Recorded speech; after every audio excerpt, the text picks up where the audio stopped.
అందరికీ నమస్కారం. మళ్ళీ మిమ్మల్ని అందరినీ కలవడం చాలా సంతోషంగా ఉంది. హోప్ మీ అందరికీ మూవీ నచ్చింది అని అనుకుంటున్నాను. ఆడియన్స్ ఓజీ సినిమాకి చాలా రోజుల నుంచి వెయిట్ చేశారు.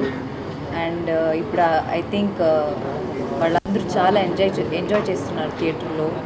అండ్ తమన్ చెప్పినట్టు they own the film. And ఇంతకు మించి we couldn't have asked for better response. We are so grateful. అందరికీ చాలా చాలా థ్యాంక్ యూ. పవన్ సార్ ఫ్యాన్స్కి, ఆడియన్స్కి చాలా థ్యాంక్ యూ. అండ్ సెలబ్రేట్ చేస్తున్నారు సినిమాని. I think this film deserved that celebration. And మీరు అంత లవ్ అండ్ సపోర్ట్ ఇస్తున్నారు మా టీమ్కి. చాలా థ్యాంక్ యూ. అండ్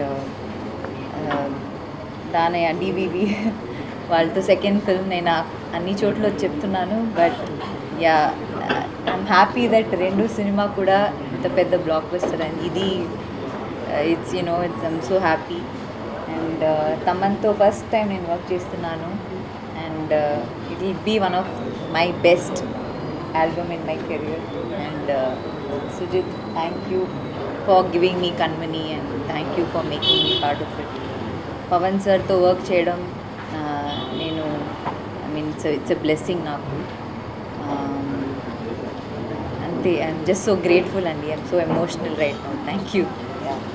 మీ అందరికీ తెలుసు కదా, నవీన్ కానీ తమన్ కానీ అందరూ మామూలుగా మా టీం కదా, దానికి క్యాజువల్గా కంగ్రాచులేట్ చేయడానికి కళ్యాణ్ కూడా ఫస్ట్ టైం పెద్ద సినిమా తన పేరు అన్నీ విష్ చేయడానికి వచ్చాను క్యాజువల్గా. దానికి తమని ఇరికించాను కూర్చోబెట్టాడు ఇక్కడ. మర్చిపోయానండి, మా సినిమా సీడెడ్ డిస్ట్రిబ్యూటర్ కూడా ఈయనండి. సీడెడ్ డిస్ట్రిబ్యూటర్ అని కాదండి, ఇప్పుడు రాయలసీమ కానీ గుంటూరు కానీ నైజాం కానీ అంతా నా డిస్ట్రిబ్యూటర్లో చేశారు. దానే కోజీ అయినా. సో ఇప్పుడు సినిమా పెద్ద హిట్, వాళ్ళందరికీ డబ్బులు వస్తే మాకు డబ్బులు వచ్చినంత హ్యాపీగా డిస్ట్రిబ్యూటర్కి ఎప్పుడైనా డబ్బులు వస్తాయి. సో అది విషయం కంగ్రాట్ చేయడానికి తమన్ దగ్గరికి సుజిత్ దగ్గరికి వచ్చాను నేను. దానికి ఇరికించి కూర్చోబెట్టాడు. కానీ చాలా మీమ్స్ చూస్తున్నా పొద్దు నుంచి. మా 12 ఏళ్ళు ఆకలి తీర్చేశారు, ఇది అది ఇది అది అథారిటీ దారి తర్వాత అలాంటి ఆకలి తీర్చావు అనేది. సో సుజిత్ ఆ గబ్బర్ సింగ్ అది వేసి ఆయన బయటకు వస్తూ అరుస్తూ గబ్బర్ సింగ్ నుంచి అలాంటి మూమెంట్ నుంచి సుజిత్ ఈ మూమెంట్కి వచ్చాడంటే ఎంత ప్రైడ్ మూమెంట్ చూసారు. అది సెలబ్రేట్ చేయడానికి వచ్చాం అంతే. Very very happy. Interval interval తర్వాత 5th రీల్ మాత్రం థియేటర్లో AMBA ఊగిపోయింది అసలు. యాక్చువల్లీ నీకు సింగిల్ స్క్రీన్స్ ఎలా ఉంటుందో ఊహించలేదు. అందుకే శ్రీరాములు కానీ సుదర్శన్ కానీ వెళ్ళాలి, ఇంకా వెళ్ళలేదు, ధైర్యం చేయలేదు. కానీ తప్పకుండా ఈ థియేటర్కల్ ఎక్స్పీరియన్స్ మాత్రం మిస్ అవ్వకండి. It's one of it's kind. Kalyan గారు ఇట్లా కళ్యాణ్ గారి మీద ఉన్న ప్రేమ అది కనబడుతుంది స్క్రీన్ మీద. సుజిత్కి, తమన్కి, నవీన్కి వీళ్ళందరికీ ఉన్నది. ఇంకేమన్నా సినిమాని మాత్రం థియేటర్ చూడటం మిస్ అవ్వకండి అది.